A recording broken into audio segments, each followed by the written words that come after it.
A couple of years ago, I came up with this idea for these Murphlings. This is Murphy Murph and his gang of Murphulous Murphlings. And I wanted to go a little bit more medieval. And I will introduce this packet of material.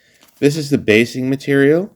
I wanted to go with 25 millimeter bases, and I have a very convenient 1-inch hole punch here. My pom-poms, these are 15 millimeter pom-poms. And I have some smaller pom-poms. I have some thumbtacks, which I intend to use as shields. These are cut up straws, toothpicks, which I will be using as spears. And of course, googly eyes. And I intend to use these pins as swords. I'm going to put together a base. One 1-inch round of cardboard and 1 piece of construction paper and my glue stick. I will put some glue right there and line these up, and there, my base is completed. So I'll take 2 pom-pom balls and I'm going to take some super glue. Okay, the body is constructed. Let's get a couple of googly eyes on this guy. Okay, well, I've got a Murphling already formed up there. And now what I want to do is get one of these spear holders made out of miniature straws. These are the kind of straws that used to come with juice boxes. These straws were cut to 15 millimeters, and the spears were cut to 14 millimeters, so that the spears will be taller than the body of the Murphlings themselves. And here we go. We now have a Murphling warrior. And this was the design I had. And of course, if the Murphling warrior decides to throw his spear, then we can just remove the spear. I've got a thumbtack. I'm just going to stick that right into the Murphling's body. And I decided to go with 3 different kinds of units: warriors, elite warriors or veterans, and chieftains. I would just put 1 pom-pom on for the elite warrior and 2 on for the chieftain. We'll make this guy into a chief. That's the chief. So now I have my chief with the spear, and I set it up so that with 10 units, I would have 1 chief, 3 elites, and just 6 regular warriors. And I'm going to build the whole army now.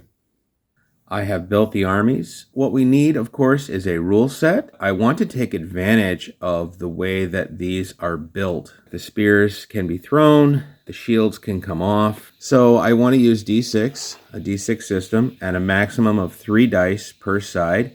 So the warriors will be 1 die soldiers, and the veterans will use 2 dice, and the chiefs will use 3 dice. Also, the warriors will get no bonus.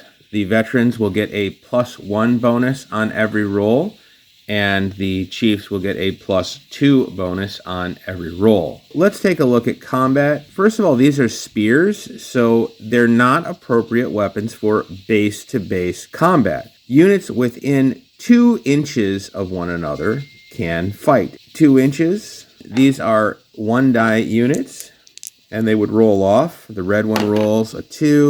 The green die comes up as a 3. So the yellow soldier is the winner here by 1 point, which would be 1 point of damage. Had it been the winner by 2 points, by rolling a 4, it would be 2 points of damage. 1 point should be enough to kill this soldier. However, this warrior can just discard the shield. By sacrificing the shield, the warrior is saved. Now let's try another roll off here. A 1, up, and a 2. Now this time, there's no shield to sacrifice. This warrior is dead and removed from the battlefield. The normal warriors are just going to be 1 die warriors. The elites will use 2 dice. That is the veterans. And the chiefs will use 3 dice. Also, the veterans will get a +1 bonus on each die, and the chiefs will get a +2 bonus on each die. Here I want to look at a warrior versus a veteran. the veteran gets 2 dice, and each die is at +1, and the warrior only gets 1 die. So in this case, the warrior has rolled a 3, while the veteran has rolled a 1 and a 4. Now each of these dice gets a +1, so this is a 2 and this is a 5. 5 beats 3 by 2 points. It's 2 hit points of damage. So in this case, the warrior cannot sacrifice the shield. It still dies. Now, let's say that there had been a lucky roll here, and this warrior had rolled a 6. Well, 6 beats the 4 plus 1, which is 5, by 1 point. So that would be 1 hit point of damage. Now, of course, the player could decide to sacrifice the shield, but this unit has 2 hit points. So I'm going to use a little black ball right here to record 1 hit point of damage and keep the shield instead. Now let's talk about throwing the spears. Spear chucking. Here we have a distance of greater than 2 inches. And this warrior would like to use its combat action to throw the spear up to 8 inches. The spear is thrown, and what this should do is give 1 extra attack die to the warrior. This unit will defend with its dice. In defending, it's simply dodging. It doesn't actually get to retaliate because it's a ranged attack. So I'll roll. I got a 5 and a 1.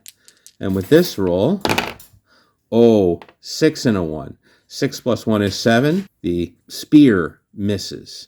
Draw a line 8 inches away and drop the spear there. A warrior who does not hold a spear could go over there and pick it up using 1 action to pick it up. Normal wargaming rules allow 2 actions. It's usually a move and attack, but it could be move.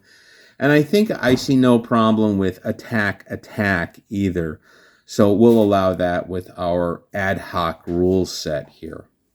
Some of the units, that would be the veterans and the chiefs, have swords with them, while the warriors don't. And this gives them a tremendous advantage in closing combat. Remember that spears are only good from a short distance, but in base-to-base contact, they're not especially effective. So this veteran uses its movement to close the gap and get into base-to-base contact with the warrior, drop the spear right there next to it, and now it is using its sword, and the warrior is fighting at -2. The warrior gets 3 minus 2 is a 1. That's a 6 and a 5, which is clearly enough to kill the warrior. There's no issue there. Retrieving the spear would require an action. Before this unit moves on, it should pick the spear back up and then continue through the battlefield.